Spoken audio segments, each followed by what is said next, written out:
नमस्कार, मैं ज्योति सांगवान और आप देख रहे हैं खबरें अभी तक। कोरोना को लेकर हम बात करने वाले हैं, क्योंकि दुनिया के एक दिन के अधिकतम मामले भारत से सामने आ रहे हैं। इस बीच दावे ये भी हैं कि कोरोना की रफ्तार कम हो गई है। पूरे हरियाणा की हम पड़ताल कर रहे हैं। भिवानी की क्या स्थिति है ये हम जानेंगे, कोरोना को लेकर हालात क्या है ये हम जानेंगे। भिवानी के उपायुक्त से हम समझेंगे कि क्या कुछ तस्वीर है भिवानी की। भिवानी के डीसी जयवीर सिंह आर्य जी हमारे साथ हैं। सर, बहुत स्वागत है आपका खबरें तक पर। और पहला सवाल यही रहेगा सर, किस तरह की स्थिति है जिले में कोरोना को लेकर? ज़िले में कोरोना को लेकर जैसे ही शुरू में हमने अवेयरनेस कैंप चलाए थे, अवेयरनेस कैंप के माध्यम से सभी टीमें गठित की गई थी और उसमें 2 गज की दूरी, मास्क ज़रूरी और बार बार हाथ धोएं, सैनिटाइज़र का प्रयोग करें।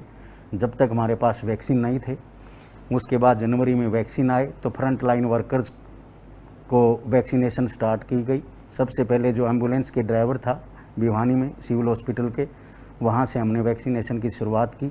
सभी फ्रंट लाइन वर्कर्स को उसमें वैक्सीनेशन की, चाहे वो हेल्थ डिपार्टमेंट के थे या वीमेन एंड चाइल्ड डेवलपमेंट से आंगनवाड़ी वर्कर थी, आशा वर्कर थी। तो उसके बाद फिर ये front line workers revenue department के कर्मचारी थे, पुलिस डिपार्टमेंट के थे। उसके बाद फिर और बढ़ते गए, जिसमें बाद में अपने जो मीडिया कर्मचारी हैं, मीडिया के जो पत्रकार बंधु हैं, उनको भी इसमें शामिल किया गया, बैंक कर्मचारियों को भी शामिल किया गया और रेलवे कर्मचारियों को भी शामिल किया गया।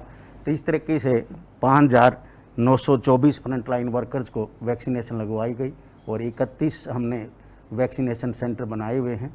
तो वैक्सीनेशन का काम डेली का 2,000 के आसपास वैक्सीनेशन हमारी हो जाती हैं। तो वैक्सीनेशन ही इस कोविड-19 का इलाज है। जब तक वैक्सीन नहीं करवाएंगे तो गांव के शुरू में जो गांव के एरियाज़ थे, उनमें जो ग्रामीण बंधु थे वो इसमें वैक्सीनेशन से हिच करते थे।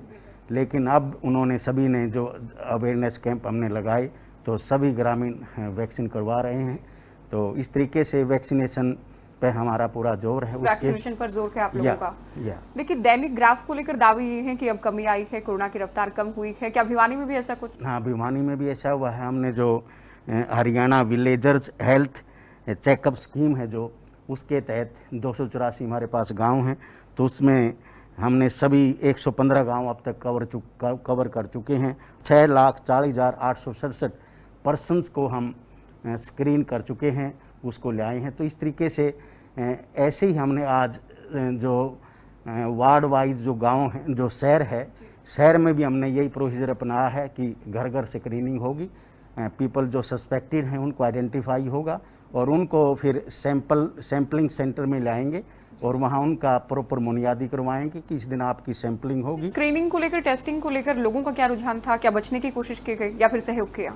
नहीं, शुरू में लोगों का ये था कि बचने का था, लेकिन जैसे हमने अवेयरनेस टीम को गठित किया और उन्होंने उनको समझा, तो ग्रामीण एरिया में अब लोग काफ़ी इस स्कीम को, जो Haryana villager health checkup scheme है, इसमें बढ़ चढ़ कर भाग ले रहे हैं और सभी अपना टेस्ट करवा रहे हैं। उसके बाद प्रॉपर जो पॉजिटिव पाया जाता है तो उसको हम अपना corona kit, home isolation kit उसको दे रहे हैं। तो उसमें प्रॉपर उसमें ऑक्सीमीटर, अपना स्टीमर और थर्मामीटर और अन्य जो कोविड-19 रिलेटेड जो मेडिसिन हैं, सभी दवाइयाँ उनको दे रहे हैं। तो इस तरीके से इस बीमारी को जब तक टाइमली इसको हम चेकअप में स्क्रीन नहीं कर लेंगे और उसको आइसोलेट नहीं कर देंगे फैमिली में अदर मेंबर से और उसका प्रॉपर ट्रीटमेंट नहीं कर देंगे और डेली की हर पेशेंट की जो PHC, CHC और जो सब डिवीजन लेवल के हॉस्पिटल्स हैं, सभी की हमारी उनसे जूम से मीटिंग और फेस टू फेस मीटिंग भी चलती रहती हैं।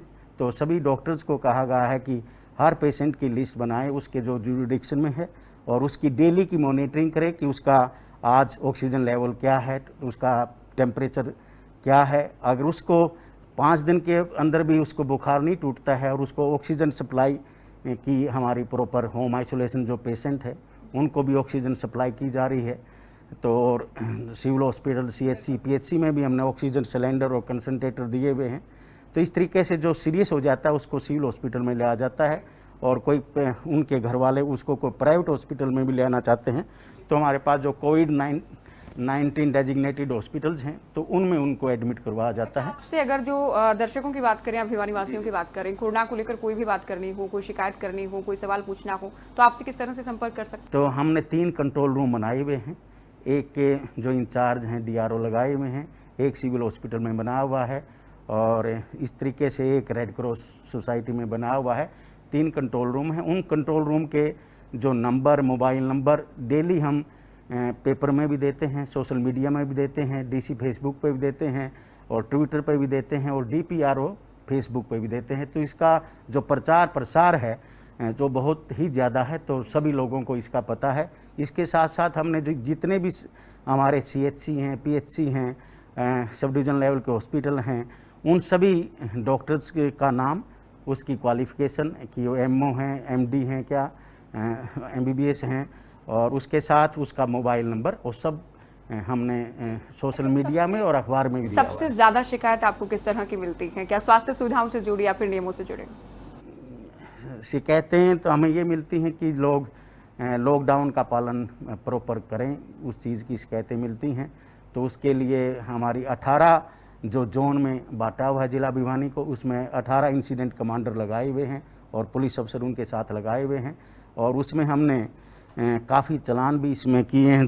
मार्क्स के जो 23,265 हमने मार्क्स के चालान किए हैं। ये कंप्लेंट है कि लोग लॉकडाउन का पालन ना करें और उनके चालान हमने किए हैं और इस तरह की कंप्लेंट लेती है। तो उसमें सारे हमारे जो 18 इंसिडेंट कमांडर लगे हुए हैं लॉकडाउन की इन्फोर्समेंट को लागू करने के लिए। लॉकडाउन अच्छे से लगाया गया या फिर नहीं, नियमों की पालना हुई या फिर नहीं? आप खुद भी कभी विजिट के लिए निकलते हैं? हाँ, मैं खुद भी विजिट के लिए करता हूँ और चेक करते हैं कि हमारी जो पुलिस की टीम है जो प्रॉपर उस पर कार्रवाई कर रही है। तो पुलिस इसमें पूरी तरह से लॉकडाउन के नियमों की पालना करने के लिए हमारे सभी SHOs, SDMs, DSPs सभी लगातार अपना दौरा करते हैं। चाहे वो मार्केट का एरिया है, भीड़ भाड़ का एरिया है, तो सभी जगह लॉकडाउन के नियमों का पालन किया जाता है और जो नहीं किया जाता उसका चालान किया जाता है। भिवानी में कौन कौन से प्रतिष्ठान ऐसे हैं या संस्थान ऐसे हैं? क्या कुछ समय सीमा तय की गई है लॉकडाउन को लेकर? लॉकडाउन को लेकर जो सभी मार्केट के जो प्रेसिडेंट हैं उनकी हमने मीटिंग बुलाई है और मीटिंग बुलाने के साथ सभी को गाइडलाइन समझाई गई हैं कि सुबह 7 बजे से लेकर 12 बजे तक आप मार्केट को खोल सकते हैं इवन ओड के नंबर के हिसाब से। सभी जो दुकान शॉप्स हैं उनके इवन और ओड नंबर दिए गए हैं। इसके साथ जो स्टैंड अलोन दुकान हैं उनको आप 7 बजे से जो कर्फ्यू टाइम से पहले तक खोल सकते हैं और 7 बजे से यानी सुबह 7 बजे से शाम के 6 बजे तक खोल सकते हैं। तो इन नियमों की सभी को हमारे जो SDMs हैं उन्होंने भी मीटिंग बुलाई है। सभी जो मार्केट एसोसिएशन के प्रेसिडेंट हैं उनसे जुड़े हुए जो सभी दुकानदार हैं, तो इस तरीके से जो लॉकडाउन के नियमों का लोगों की सहायता से उनको पहले अवेयर करके और फिर उसको पूरी तरह से अच्छी आपने तरह अवेयर करने की बात की, लेकिन कहाँ ज्यादा मुश्किल था, शहरी इलाकों में या ग्रामीण इलाकों में? क्योंकि ग्रामीण बहुत सारे लोग ये मानते हैं कि इम्यून सिस्टम हमारा मजबूत है।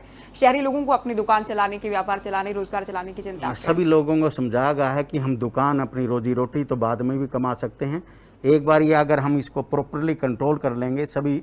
क्यों इस बीच में हमने हर घर में जाएंगे, हर आदमी की स्क्रीनिंग करेंगे, उनको आइडेंटिफाई करके और उनको अपना सैम्पलिंग सेंटर में लाएंगे, उनकी सैम्पलिंग होगी और उसके बाद उनकी जो रिपोर्ट के बेस पर उनको आइसोलेट किया जाएगा और फिर उनको प्रॉपर कोविड-19 का ट्रीटमेंट दिया जाएगा। और ऐसे ही है, ये तो ग्रामीण एरिया की बात थी, ऐसे ही शहरी एरिया में भी सेम सिस्टम किया गया है। 31 मई तक जब हम इसको पूरा कर लेंगे, मैं समझता हूँ कि अगले 10 दिन में इसको हम पूरी तरह से कंट्रोल कर लें। जी, कोरोना को कंट्रोल कर लिया जाएगा। अभी तक हमने बात की जागरूकता की, लोगों को जागरूक करने की। स्वास्थ्य सुविधाओं पर आएंगे सर, कितने कोविड अस्पताल बनाए गए हैं जिले में? जिले में जो कोविड डेजिग्नेटेड हॉस्पिटल्स हैं वो 9 हैं और उसके बाद जो सिविल हॉस्पिटल्स हैं हमारी CHC, PHC और सब डिवीजन लेवल के हॉस्पिटल्स हैं। तो उनमें जो आज के दिन हमारे जो टोटल जो उसमें 21,297 टोटल आज तक पॉजिटिव हुए हैं और 19,324 रिकॉर्ड हो चुके हैं। और जो उसके बाद 1521 टोटल एक्टिव केसेज हैं और 1270 इसमें होम आइसोलेशन में है। बाकी हमारे कोविड डेजिग्नेटेड हॉस्पिटल और सिविल हॉस्पिटल्स इनमें एडमिटेड हैं।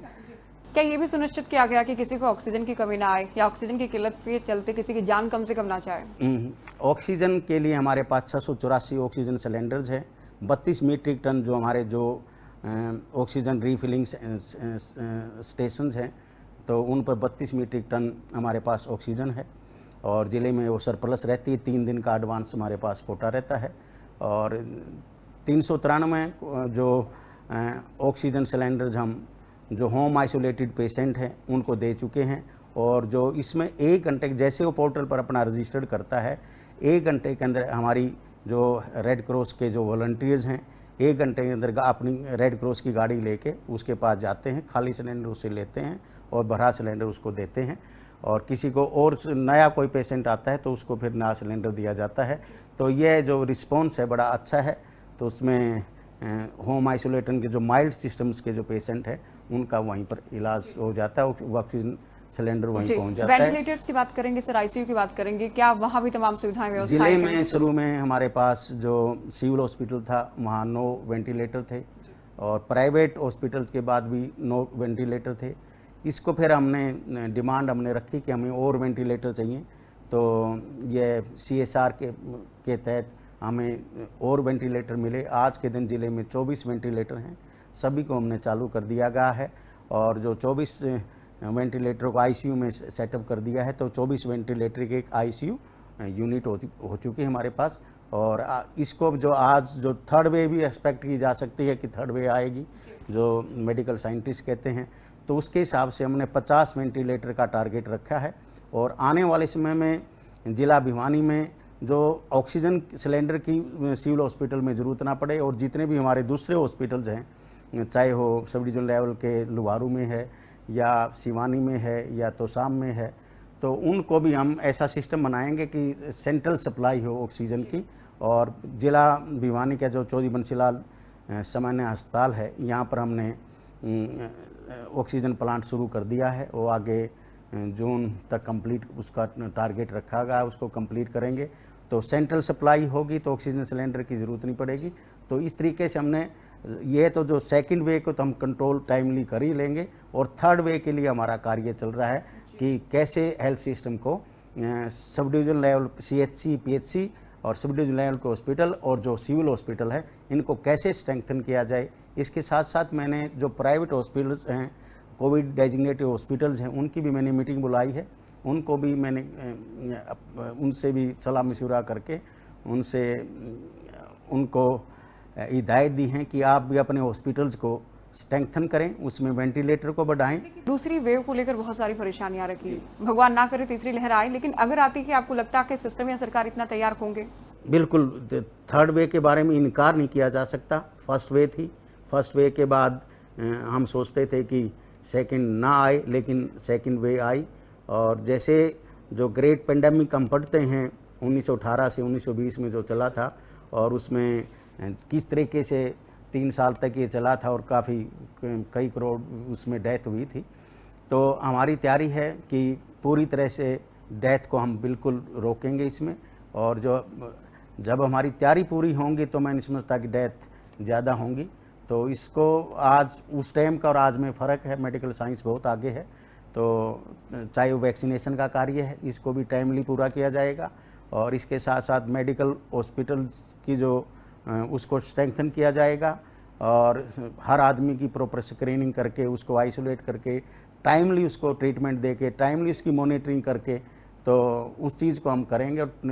जो होम आइसोलेशन पेशेंट्स हैं उनको जो हम कोरोना किट पहुँचाते हैं उनको डेली का मॉनिटरिंग भी करते हैं ताकि उसका कहीं टेम्परेचर नहीं टूट रहा है तो उसको हम सिविल हॉस्पिटल में लेके आएँ, टाइमली उसका CT स्कैन हो और उसका अगर उसको फिर रेफ़र भी किया जाता है डेथ कंट्रोल करने के लिए, उसके लिए भी हमने कमेटी बनाई है ताकि डेथ को हम कैसे कंट्रोल करें। उसे 5 बजे हमारे सभी सिविल हॉस्पिटल के डॉक्टर, जो प्राइवेट हॉस्पिटल के डॉक्टर्स अपनी कॉन्फ्रेंस करते हैं कि जो क्रिटिकल पेशेंट्स हैं उनके लिए उन्होंने ग्रुप बनाया हुआ है कंसल्टेशन का, बाहर से भी कंसल्टेशन लेते हैं। तो उसको अगर इनके पास प्रॉपर इलाज नहीं है तो जो हमारे बड़े हॉस्पिटल्स हैं, मेडिकल कॉलेजेस हैं, वहाँ पर उनको रेफ़र किया जाता है टाइम, ताकि किसी की जान को बचाया जा सके और उसको प्रॉपर ट्रीटमेंट। बचाव की बात करते हैं हम, समाधान की बात करते हैं, उपचार की बात होती है, लेकिन वैक्सीन से सबसे ज्यादा उम्मीद है। क्या स्थिति है वैक्सीनेशन को लेकर जिले में? ज़िले में वैक्सीनेशन को लेकर आज के दिन हमारे पास 2,01,164 व्यक्तियों को वैक्सीनेशन हो चुकी है, और जिसमें से 1,17,710 को फर्स्ट डोज लग चुकी है और 30,454 व्यक्तियों को सेकंड डोज लग चुकी है, और 5,924 फ्रंटलाइन वर्कर्स को जो दिन रात काम करते हैं उनको दोनों डोज लग चुकी हैं। और वैक्सीनेशन जो सेंटर बनाए हुए हैं, 31 वैक्सीनेशन सेंटर बनाए हुए हैं, इसका प्रॉपर पेपर में दिया जाता है, सोशल मीडिया में इसको किया जाता है, चाहे वो फेसबुक है, ट्विटर है, तो सभी पर इसको किया जाता है ताकि लोगों को अवेयर रहें और अपना वैक्सीनेशन सेंटर में लाके वैक्सीन लगाएं। अच्छा, ग्रामीण लोग या फिर शहरी लोग कौन ज्यादा जागरूक है वैक्सीनेशन को लेकर, या किसकी ज्यादा दिलचस्पी है? इसको लेकर भी कोई डाटा है? निसंदेह जो शहरी लोग जागरूक हैं वो ज़्यादा जागरूक हैं कि मेडिकल साइंस के बगैर गुजारा नहीं है, और जो आप प्रिकॉशंस हैं, ठीक, आप काढ़ा पीजिए और भांप लीजिए, ये एक प्रिकॉशंस हैं, लेकिन जब तक आपको वैक्सीन नहीं लगेगा तब तक आप इम्यून नहीं हो सकते। और वैक्सीन जो लग जाता है जिसको, 3 चीज़ क्लियर हैं, उसको आईसीयू में आने के बड़े कम चांसेस हैं, आईसीयू में आने के, उसको वेंटिलेटर पर आने के बड़े कम चांसेस हैं, और उसकी डेथ के कम चांसेस हैं। तो वैक्सीनेशन के साथ साथ अगर बात की जाए जो पोस्ट कोविड स्थिति आजकल बन रही है, ब्लैक फंगस के मामले सामने आ रखे हैं सर, उसको कितनी बड़ी दिक्कत परेशानी आप देखते हैं? Black fungus epidemic disease declare की गवर्नमेंट ऑफ हरियाणा ने, तो उसी दिन मैंने इसको कि पोस्ट कोविड केयर के क्या सिम्टम्स हैं और उसके लिए क्या इंतजाम किए जाएं, तो मैंने इसके लिए secretary education board Shri Rajiv Prasad ji को इसका नोडल अधिकारी लगा, और एजुकेशन बोर्ड में इसका कंट्रोल रूम बनाया, और हमने जितने भी पेशेंट डिस्चार्ज हुए थे सभी की लिस्ट ली और सेक्रेटरी एजुकेशन को दी। उन्होंने अपने कंट्रोल रूम के माध्यम से सभी से कांटेक्ट किया, और जो एक क्वेश्चनरी तैयार की सिविल सर्जन ने कि ये सिम्टम्स हो सकते हैं, ये क्वेश्चन उनसे पूछने हैं पेशेंट से, तो उन्होंने सभी लोगों से जो डिस्चार्ज होके गए थे, चाहे वो प्राइवेट हॉस्पिटल से थे चाहे वो सिविल हॉस्पिटल से थे, सभी से वो क्वेश्चनरी के हिसाब से क्वेश्चन पूछे और आइडेंटिफाई किए। आइडेंटिफाई जो ऐसे टोटल हुए उनके पास, तो सिविल हॉस्पिटल में भी एक कंट्रोल रूम बना, वहाँ भी 4 डॉक्टर्स की ड्यूटी लगाई, वहाँ पर रूम नंबर 21 प्रॉपर हमने उसका प्रचार और प्रसार किया कि सिविल हॉस्पिटल में रूम नंबर 21 है, वहाँ पर ये पेशेंट जाएंगे। तो उसके बाद डॉक्टर्स ने उनकी स्क्रीनिंग की, उनमें से 24 पेशेंट को उन्होंने ब्लैक फंगस से पॉजिटिव पाया, और उसके लिए उन्होंने सभी को अग्रवाल मेडिकल कॉलेज और पीजीआई रोहतक में रेफ़र किया। तो उसका ये फ़ायदा हुआ कि हमने टाइमली कंट्रोल रूम बनाया, टाइमली उनसे बातचीत की और टाइमली उनको रेफ़र कर दिया ताकि डेथ ना हो किसी की। तो इसका यही फ़ायदा है, जो भी पेशेंट डिस्चार्ज होके जाता है उसको हम क्वेश्चनरी के हिसाब से क्वेश्चन करते हैं, और जिसमें भी पॉजिटिव की चांसेस हैं उनको लाते हैं सिविल हॉस्पिटल में, फिर उनके टेस्ट करते हैं और उसके बाद फिर उसको टाइमली रेफ़र किया जाता है। और यहाँ भी कोई इलाज है उनके पास, तो सभी डॉक्टर्स की भी मैंने इसमें मीटिंग बुलाई थी, प्राइवेट हॉस्पिटल्स की भी, जो कोविड डेजिग्नेटेड हॉस्पिटल्स हैं, सिविल हॉस्पिटल की भी, तो उसमें गूगल शीट है, तो उसके हिसाब से उनका फिर इलाज शुरू होता है, और उसमें डॉक्टर्स है जो उसका कार्ड फिलअप करके देता है। उसके बाद कोई स्टेट से जो वैक्सीन, उसमें स्टेट से इंजेक्शन जो इसका स्टेट लेवल की कमेटी वहाँ से आता है, फिर हम स्टेट को भी भेज देते हैं। और अगर वो अगर हमारे सिविल हॉस्पिटल में इलाज कराना चाहता है तो हम स्टेट लेवल कमेटी से उसके लिए इंजेक्शन मंगवाते हैं, और अगर वो सीधा ही रेफ़र होना चाहता है बड़े हॉस्पिटल में तो उसको टाइमली रेफ़र कर दिया जाता है, और ताकि किसी की डेथ ना हो और प्रॉपर उसका डायग्नोज हो। कोरोना को लेकर हमने बात की, ब्लैक फंगस को लेकर भी चर्चा की। आपकी रूटीन की अगर बात करें सर, डीसी के नाते पूरे डिस्ट्रिक्ट की जिम्मेदारी आप पर है, लेकिन कोरोना काल में कितनी ज़्यादा मुश्किलें, कितनी चुनौतियाँ हैं, कितना अतिरिक्त काम हो गया, दबाव हो गया? देखो, कोरोना से मैं खुद भी जानता हूँ, मेरे को खुद 30 अप्रैल को कोरोना हुआ, और जो कोरोना होता है वही व्यक्ति जानता है कि कितनी कोरोना से बचना कितना ज़रूरी है और कैसे ये बाद में भी आपको रिकवरी में टाइम लगता है। और इसके लिए मेरा शुरू से ही सभी को यही सुझाव था कि वैक्सीनेशन बहुत ज़रूरी है, कोविड एप्रोप्रिएट बिहेवियर को अपनाना बहुत ज़रूरी है। इसके लिए हमने जो हमारा टोल प्लाजा था कितलाना में, वहाँ पर किसान बड़े एडामेंट थे कि हमें तो कोविड होता नहीं है, कि हमारी इम्यूनिटी बहुत स्ट्रॉन्ग है, तो ये तो शहर वालों को हो सकता है। तो उस चीज़ को हमने नोडल ऑफिसर को भेजा वहाँ पर, उसने उनको कोविड एप्रोप्रिएट बिहेवियर के बारे में और सारी चीज़ें बताई। उसके बाद वो कन्विंस हुए और उनकी फिर उसके बाद स्क्रीनिंग हुई। स्क्रीनिंग में जो 2 व्यक्ति थे उनको पॉजिटिव पाए गए, उनको टेस्टिंग करवाई गई तो पॉजिटिव निकले और फिर उनको आइसोलेट किया गया। उसके बाद हमने डिसीजन लिया कि सभी आप वैक्सीनेशन लगवाएं। वहीं पर ही उनका वैक्सीनेशन कैंप लगवाया और 170 किसानों ने वैक्सीन लगाई। और उसके बाद उनसे अपील की, आप जितने भी हरियाणा के टोल हैं उन किसान भाइयों को भी आप बोलें और आप अपनी किसान यूनियन को बोलें कि सभी अपनी स्क्रीनिंग करवाएं, सैंपलिंग करवाएं और जो पॉजिटिव पाया जाता है अपना वो अलग हों और बाकी वैक्सीनेशन चलाएं। सर, इससे पहले आपने बताया कि आपको भी कोविड हुआ, तो आपको कोरोना संक्रमित के नाते क्या कुछ चीज़ों का अनुभव हुआ? क्योंकि ये भी माना जाता है कि इम्यून सिस्टम के साथ साथ आपकी विल पावर भी बहुत मैटर करती है। बिल्कुल, जिसको भी अगर पॉजिटिव पाया जाता है तो पॉजिटिव बिहेवियर बहुत ज़रूरी है। बी पॉजिटिव, स्टे सेफ, यही है कि पॉजिटिव रहें और नेगेटिविटी अपने अंदर ना आने दें। और डॉक्टर से प्रॉपर आप अपने आप इलाज ना करें, तुरंत आप डॉक्टर से अपना इलाज करवाएं। जो सिविल हॉस्पिटल में जाएं, चाहे वो सिविल हॉस्पिटल हैं हमारे गवर्नमेंट के या कोविड डेजिग्नेटेड हॉस्पिटल्स हैं, उनमें जाएं, प्रॉपर इलाज कराएं, इलाज में देरी ना हो। आपको कोरोना हुआ, अपने परिवार को संक्रमण से कैसे बचा पाए या परिवार में से भी किसी को हुआ? नहीं, मैं आइसोलेट हुआ, कंप्लीट आइसोलेट हुआ। तो और प्रॉपर मैंने इसको 15 दिन मुझे लगे, जो उसके बाद फिर मैं आप स्वस्थ हुए, रिकवर कर सके। आखिरी सवाल सर, जिला उपायुक्त के नाते आपने बहुत सारे इससे पहले सामान्य जिंदगी या जो अपनी जिम्मेदारियां थी उनको निभाया। अब पिछले साल से और पिछली वेव से आप कोरोना काल को देख रहे हैं, किस तरह की उम्मीदें आपको हैं? कब तक जिंदगी वापस पटरी पर लौट सकेगी? कब ये काल खत्म होगा? देखो, इसको हम अगले 15 दिन में जिला भिवानी में इसको कंट्रोल कर लेंगे।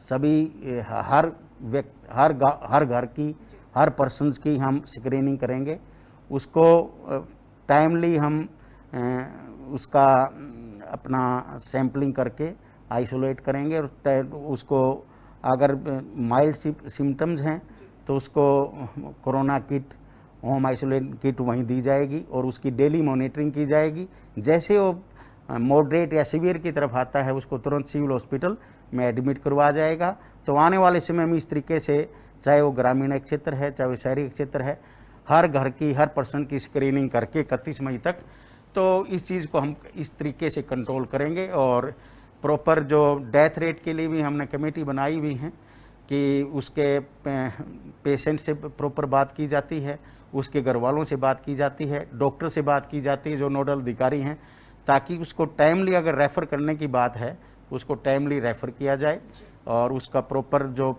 और उसके लिए मेडिसिन की जो ज़रूरत है टाइमली उसको हम मेडिसिन दें।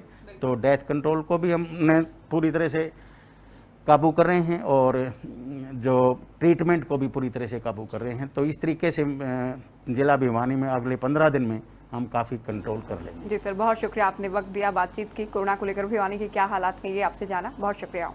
Thank you. तो भिवानी के उपायुक्त को आपने सुना, जिनका दावा है कि हाँ, कोरोना की रफ्तार कम हुई है, सबके सहयोग से मुमकिन हो पाया है और आने वाले 15 दिन में लगभग कोरोना को काबू कर लिया जाएगा। इसी के साथ दीजिए इजाजत और देखते रहिए खबरें अभी तक। नमस्कार। अगर आपको हमारा ये वीडियो पसंद आया हो तो पेज को लाइक और शेयर करें और इसी तरह की हर वीडियो सबसे पहले पाने के लिए चैनल को सब्सक्राइब करें।